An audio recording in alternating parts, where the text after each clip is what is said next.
land. The first one, let's know what is land means. Land means how long an object is. We can use a ruler and a measuring tape to measure the length of an object.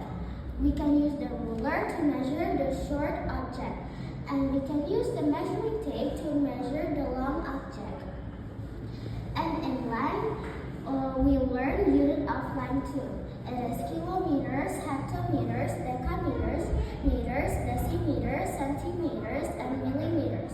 But the standard unit of length are kilometers, meters, centimeters, and millimeters.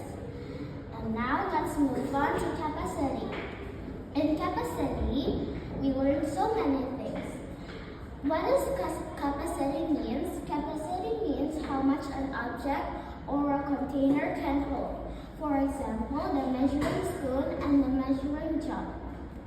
We use the measuring spoon to measure the amount of water that just have a little water. But the measuring jug we use to measure the amount of water that has a lot.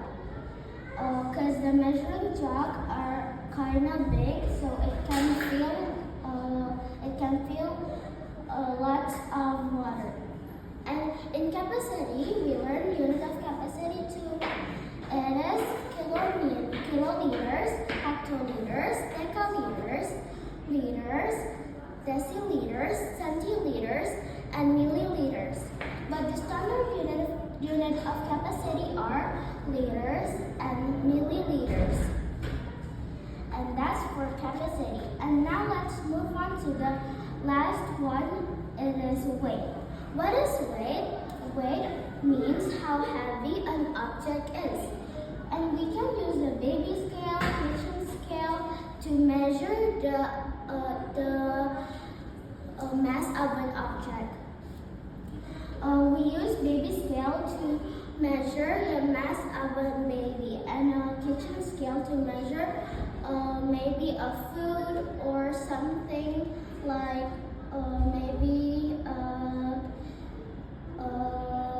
maybe a sugar or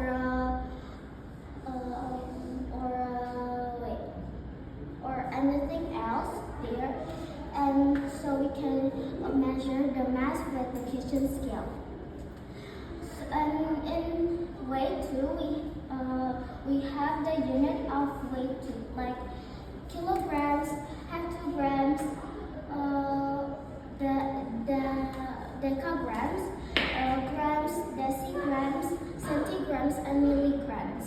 But the standard unit of capacity are kilograms and grams. Okay, that's all for my presentation for math. Thank you for listening. May God bless you. God bless you too, sayang. Thank you, Jerry.